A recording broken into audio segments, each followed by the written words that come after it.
একলা চলৰ নীতিৰে আগবাঢ়িছে অসম বিজেপি ক'লে ৰাজ্যিক সভাপতিয়ে। ভাৰতীয় জনতা পাৰ্টি একলা চলো। আগন্তুক বিটিআৰ নিৰ্বাচনত বিজেপি অকলেই অৱতীৰ্ণ হ'ব। নিৰ্বাচনটো আমি অকলে খেলিম। ৰিএলায়েন্স নহয় 2025ৰ বিটিআৰ নিৰ্বাচনত পোষ্ট এলায়েন্স হ'ব পাৰে, প্ৰি এলায়েন্স নহয়। প্ৰয়োজন সাপেক্ষে পোষ্ট এলায়েন্স কৰিব বিজেপিয়ে। পোষ্ট ইলেকশ্যনটো বেলেগ হ'ব। আহিবলগীয়া বিটিআৰ নিৰ্বাচনত বিজেপিয়ে নিজৰ শক্তি পৰীক্ষা কৰিব। আমাৰ শক্তি চাম, আমাৰ BTCত কিমান সংগঠন হৈছে। বিটিআৰ অঞ্চলত বিজেপি কিমান শক্তিশালী এই কথা প্ৰমাণ কৰিব আহিবলগীয়া বিটিআৰ নিৰ্বাচনে।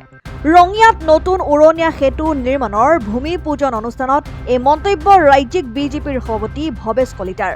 ৰঙিয়া চহৰৰ অতি গুৰুত্বপূৰ্ণ দুটা ৰেল ক্ৰছিঙত উৰণীয়া সেতুৰ শুভাৰম্ভ কৰে বিধায়কগৰাকীয়ে। আজি ৰঙিয়াবাসীৰ কাৰণে এক ইতিহাস ৰচনা হ'ব। স্বাধীনতাৰ ৭৭ বছৰ পাৰ হৈ গ'ল। বহুত চৰকাৰ আহিল, বহুত চৰকাৰ গ'ল, বহুত সন্মানীয় বিধায়ক আহিল, বহুত গ'ল। কিন্তু ৰঙিয়াবাসীৰ এই জ্বলন্ত আৰু জীৱন্ত সমস্যা সমাধানৰ কাৰণে তেওঁলোক আগবাঢ়ি অহা নাছিলে। আজি আমাৰ ভাৰতীয় জনতা পাৰ্টীৰ নেতৃত্বত যেতিয়া কেন্দ্ৰত চৰকাৰ হ'ল, ৰাজ্যত চৰকাৰ হ'ল, আৰু আমি সমষ্টিৰ পৰা বিধায়ক হ'লোঁ, এই অঞ্চলৰ ৰাইজৰ আশীৰ্বাদ লৈ 3খনকৈ ROB আমি চেংচন কৰিবলৈ সক্ষম হৈছিলোঁ। SK12, SK14 and SK15। আৰু আজি আনুষ্ঠানিকভাৱে 2খনকৈ ROBৰ আমি ভূমি পূজন কৰিলোঁ। ইতিমধ্যে এই ব্ৰিজৰ অৰ্থাৎ ৰেলৱে অভাৰ ব্ৰিজৰ যোৱা 23 মাৰ্চ 2023 চনৰ 26 মাৰ্চ 2023 চনত মাননীয় মুখ্যমন্ত্ৰী মহোদয়ৰ কৰ কমলেৰে ইয়াৰ আধাৰশিলা স্থাপন কৰা হৈছিলে। আৰু আজি ভূমি পূজন কৰি ইয়াৰ কাম আমি আৰম্ভ কৰিবলৈ আগবাঢ়িছোঁ। ৰাইজৰ সহযোগিতা বিচাৰিছোঁ, যিহেতু 2খন অতি গুৰুত্বপূৰ্ণ ROB আৰু বিশেষকৈ SK14। এই 14খন আটাইতকৈ ইম্পৰ্টেণ্ট আছে, কাৰণ ৰেলৱে ষ্টেচন আছে আৰু গোটেই টাউনৰ এপ্ৰ'চ আছে। মই ভাবোঁ কিছুদিন এই ৰাস্তাটো বন্ধ কৰা হ'ব ব্ৰিজখন বনোৱাৰ নিমিত্তে। এইটো এটা খন্তেকীয়া বন্ধ, যিহেতু এটা লং টাৰ্মৰ কাম হ'ব। মই ভাবোঁ ৰাইজে এই ক্ষেত্ৰত সহযোগিতা আগবঢ়াব। নিশ্চিতভাৱে DPR মতে এই 2খন ROB যেতিয়া প্ৰস্তুত হৈ উঠিব, ৰঙিয়াবাসীৰ কাৰণে যি যাতায়াতৰ সমস্যা কিছু নাই কিছু দূৰ আৰু যি পথৰ সমস্যা লাঘৱ হ'বলৈ সক্ষম হ'ব। চাওক, আমিতো 4খন ব্ৰিজৰ প্ৰপ'জেল দিছিলোঁ। তিনিআলি ব্ৰিজখন আপোনালোক সকলোৱে জানে যে 1000তকৈ অধিক ছিগনেচাৰ কেম্পেইনিং কৰি তেওঁলোকে এইখন হ'ব নালাগে বুলি প্ৰতিবেদন দিছিল। আৰু এই প্ৰতিবেদনৰ আধাৰত NH ডিভিজনে, যিহেতু সেইখন নেশ্যনেল হাইৱে অথৰিটিৰ আণ্ডাৰত আছিলে, NHC এইটো ক্ল'জ কৰিছে। কিন্তু আমি আকৌ লাগি আছোঁ।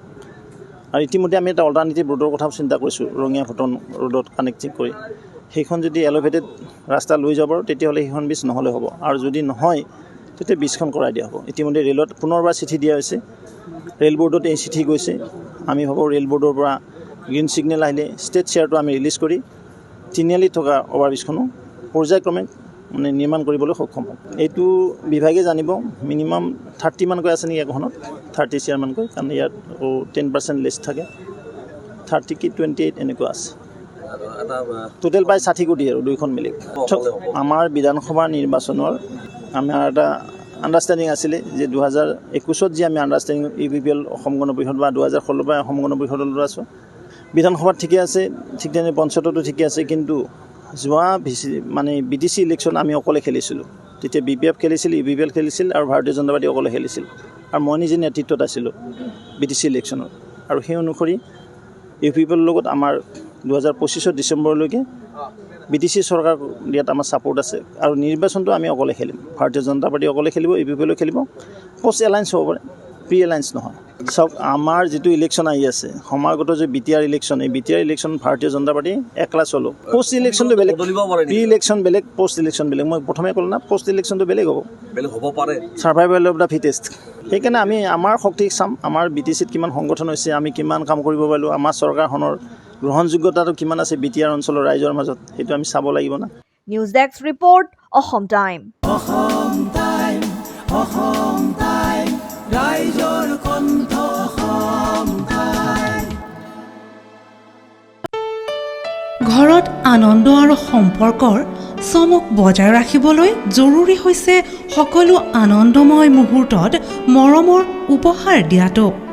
সেইবাবে মধুশ্ৰী জুৱেলাৰ্ছে আনিছে সকলো ৰঙীন ক্ষণৰ বাবে বিশেষ গহনা। হীৰাৰে হওক, সোণৰে হওক বা ৰূপৰে হওক, শ্ৰেষ্ঠ ডিজাইনছ আৰু হলমাৰ্কযুক্ত গহনাই ৰাখে সম্পৰ্কক নিখুঁত। তেনেহ'লে আজিয়ে আনক আনন্দ মধুশ্ৰী জুৱেলাৰ্ছৰ সৈতে। যোগাযোগ কৰক 7002800341 নাইবা ভিজিট কৰক LNB ৰোড নলবাৰী অসম।